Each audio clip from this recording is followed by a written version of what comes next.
In this video, I'm going to explain the basics of video analysis, a powerful tool that will help you analyze the motion of any object that you've captured on video. So in this case, as an example, I'm going to analyze the motion of Leo going down a slide. And so to do this, you first need to be in Logger Pro. So first step is to open up Logger Pro, which I've done here. And once you have Logger Pro open, you go to Insert and you select Movie. So I will scroll through my files, so wherever you have your movie saved, in this case I have it in a file on my computer, so I'll select that file and the movie is automatically inserted into Logger Pro. So now we're ready to begin the analysis of this video. And so a couple things to note just before I go ahead with the analysis is that when you take your movie, when you record the movie, it's really important to make sure that you try to optimize the quality of the video, and also to make sure that the camera itself is not moving in any way while you take the video, because obviously that motion of the camera will influence the motion of whatever object it is that you're trying to analyze. So in this case I have placed the camera on a tripod, so if you don't have access to a tripod, or if you're using your phone and you can't hook it up to a tripod, maybe just lie it on a flat surface, something that will not move for the duration of your video. So in this case I've got the camera mounted to a tripod, and I have my video recorded. So this is, I'll just play the video first before we go to analyze it. So just a basic video, Leo and Mrs. McBride going down the slide, and I'm going to track that motion. So when you have your video here, another important consideration is to be sure that you have an object in the video with a known length, because you need to use that length to set the scale for your video. In this case, I know the height of this slide from the ground. I measured it before taking the video. I know that's 2 meters, and so it may be more convenient, instead of measuring the height of a particular object in the video, you may want to just have a meter stick and then lay that meter stick or insert the meter stick somewhere in the video. So light it, if I were to, for instance, lean it against the pole there, that would be one way to be sure I had a length scale for the video. So with the dimensions known, I will go ahead to analyze. So in order to analyze this video, you go down to the bottom right hand corner where you see the option to enable or disable video analysis. I'm going to enable it, and this opens up a new toolbar to the right of the video here. And the first thing I'm going to do is I'm going to set the origin. So if I mouse over this this button here, you see that it says set origin. I'm going to select that, and I'm going to set the origin. In this case it's somewhat arbitrary, but when you have the motion of some object, perhaps a projectile, you may want to set the origin to be at the projectile, wherever it begins. So I'll set the origin in this case to be at the bottom of this pole I've measured. So there's my origin. So that is X and Y, their origin, their location. So now I'll set the scale. So I'm going to set the length scale. That's the next step. So I select this ruler looking button where it says set scale when you mouse over it, and I bring the cursor down to the origin. Since I've measured the height of the slide here to be 2 meters, I'm going to click and drag. You'll notice a green line is being created as I drag it. So I'm still holding down the cursor, and I bring it up to the height I've measured, and then I release. Once I've released, the scale option pops up on the screen, and as I said, I measured that distance to be 2 meters, so I type in that scale distance, and I select OK.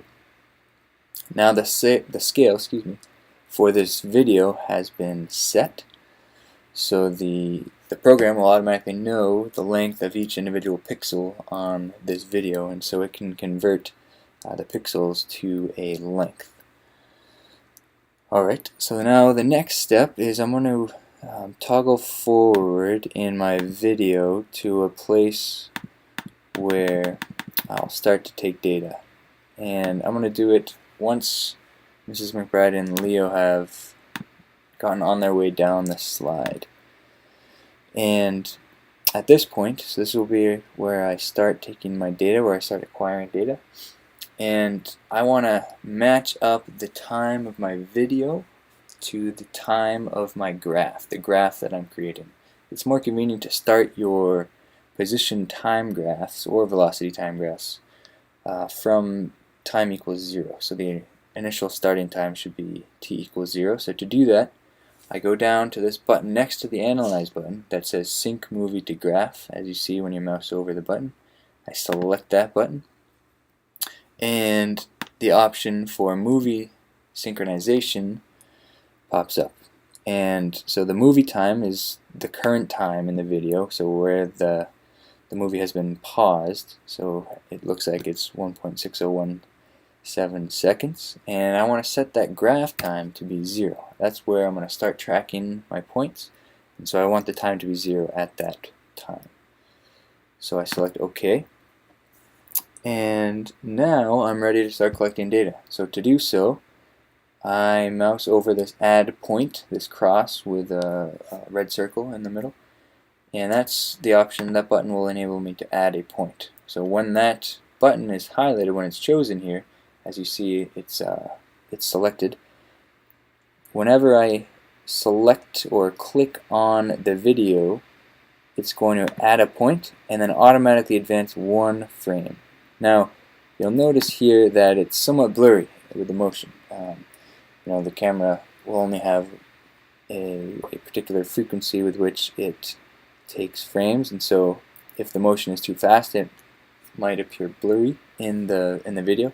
So if it does appear blurry, I recommend that you analyze and you track the motion of the leading edge. So in this case, I'm choosing Leo's nose. So I'm going right along the front edge of Leo's nose, and as you see, it's advancing 1 frame each time I click on the video. And as Leo's going down the slide here, he is accelerating, so you should see also that the distance that he travels between each successive click is increasing with time, which indicates that acceleration is taking place. And I'm going to stop at this point because you get the idea right now of how we're analyzing this video, how we're collecting points. So now I'll move the video aside. So you can either minimize the video, shrink it, or you can just go over and click on the graph itself. But I do also actually, one thing I should point out is that I want to unselect this add point feature, because if the add point feature is on and I accidentally click somewhere else in the video, so I'll show you, for instance, let's say I click randomly up here, it's going to add that point as a point in my collection, which I don't want. Now if you do this accidentally, you might be unsure how to get rid of it. So to get rid of it, to delete it, you just go to this arrow, the select point option, and click on that point that you've randomly added, and just hit the delete button, and it'll delete that point. So I'm going to keep the select point option selected so that I'm not going to accidentally click on the video and add a new point I don't want. Alright, so now you see the hand tool appears as I mouse over the graph, and I'm going to click on the graph. Now the video goes to the background, so I can look at the motion of my object. And as you see here in blue, this is the position time graph of the vertical position, of the Y position, as you can see from the axis here. And the x position, or the horizontal position as a function of time, is tracked with the red button here, or the red data point. And so you can see the motion here of Leo as he's traveling down the slide, and both the vertical position and the horizontal position as a function of time are both graphed on this same axis. And so at this point, you may want to perform, depending on what it is that you're trying to get, you may want to perform a linear fit or a curve fit, or you might want to also look at the position, or sorry, the velocity of this graph, depending on which coordinate you're looking for. And so to go to the velocity graph, so this graph here is only a position time graph, you can either, let's say we want to just change what we're looking at to be the velocity versus time. So if we mouse over the axis here, you can see that there are all these options for what I can add to the axis to look at. So I'm going to select more, because what I want to do, I don't want to look at the position anymore. So I don't want to do X and Y. I want to look now at the X and Y velocities. So I select X velocity, Y velocity, and hit OK. Now it's going to graph my X velocity as a function of time and my Y velocity as a function of time. And you can see here that, let me just get rid of the X velocity, we'll just look at the Y velocity for now. So you can see that there is a linear trend to some extent here, with some variation about that trend. So if I want to do a line graph, if I want to fit the data with a line graph, then I go to Analyze, Linear Fit, and I have a line fit to the velocity time graph, which the slope of which is my acceleration. And as you would expect, the acceleration here, 1.43 meters per second squared, is less than that of gravity, 9.8, because it's on a slide. It's not under the full influence of gravity. It's not under free fall. So that result is as we would expect. Alright, and then so maybe one last thing you might want to do is, once you've got all of your data tracked, all of your points added, you may want to go back through and from the beginning play your video, because once you play the video after you've analyzed the data, after you've added all those points, the motion of the projectile or whatever object it is that's in motion will be traced out in the video. So I'll play that video and you can see the path that I tracked is in blue, with the blue dots here. Alright, so that's the basics of video analysis, and hopefully that will enable you to look at things that we wouldn't otherwise be able to analyze in the classroom.